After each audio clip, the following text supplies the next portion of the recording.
কিচেনে 5-5টি রান্না হয়ে গেছে। ভালো লাগলে লাইক কমেন্ট শেয়ার করবেন, সাবস্ক্রাইব করবেন। অনুরোধ রইল আমার চ্যানেলটি সাবস্ক্রাইব করার জন্য। পাশে থাকা বেল আইকন একটি দাবিয়ে দেবেন। Thank you for Smita kitchen. Hello বন্ধুরা, আপনারা সব কেমন আছেন? আশা করি ভালো আছেন। স্মিতা কিচেনে আপনাদের স্বাগত জানাই। আজ স্মিতা কিচেনে রেসিপি হবে লাউ খোসা ভাজা, মূলো ভাজা, ঢেঁড়স আলু সর্ষে বাটা, পনিরের তরকারি। আজকে ভেজ, বৃহস্পতিবার। চলুন রেসিপি শুরু করা যাক। এখানে লাউ খোসা ভাজার জন্য আমি সর্ষের তেল গরম করতে বসিয়ে দিয়েছি। শুকনো লঙ্কা ফোড়ন দিয়ে আমি লাউ খোসাগুলো ঢেলে দিলাম।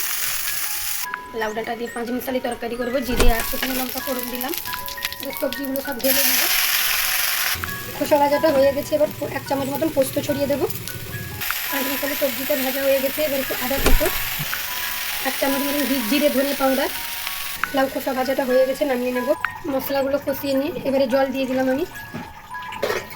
মূলো ভাজা বসাবো ধীরে ধীরে করে কেটে রাখা। এবার কালো জিরে শুকনো লঙ্কা ফোড়ন দিলাম।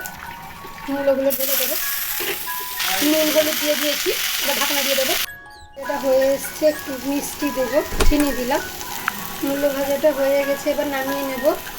আলু ঢেঁড়স সর্ষে করার জন্য 5 ফোড়ন আর শুকনো লঙ্কা দিয়ে দিলাম ফোড়নে।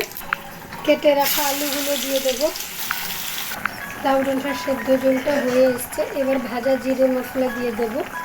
সেদ্ধ ঝোলটা এবার নামিয়ে নেব। আলুগুলো ভাজা ভাজা হয়ে গেছে। এবার ঢেঁড়স দিয়ে দেবো। ঢেঁড়সও ভাজা ভাজা হয়ে গেছে। এবার বেটে রাখা মশলাগুলো দিয়ে দিলাম। ঢেঁড়স আলু সর্ষে হয়ে গেছে, এবার নামিয়ে নেব। পনির করব। পনিরের জন্য আলুগুলো ভাজতে বসিয়ে দিলাম। আলুটা ভাজা হয়ে গেছে, এবার নামিয়ে নেব।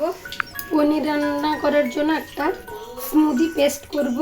আদা, টমেটো, পোস্ত, কাজু সব নিয়ে নিয়েছি। এটা বেটে নেব। এখানে পনিরগুলো ভাজতে বসিয়ে দিয়েছি। পনিরটা ভেজে নিয়েছি, নামিয়ে নেব। এই তেলের মধ্যে জিরে, শুকনো লঙ্কা, তেজপাতা ফোড়ন দিলাম। এবার মশলা যে পেস্টটা বানিয়েছিলাম ওই পেস্টটা ঢেলে দিলাম।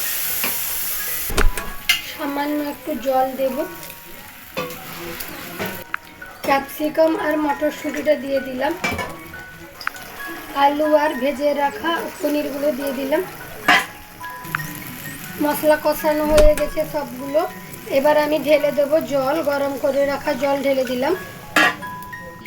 পনিরটা আমার হয়ে গেছে। এবার নামানোর সময় গরম মশলার গুঁড়ো, সামান্য একটু ঘি দেব, দিয়ে নামিয়ে নেব। আমার সব রান্না কমপ্লিট। আজকে স্মিতা কিচেন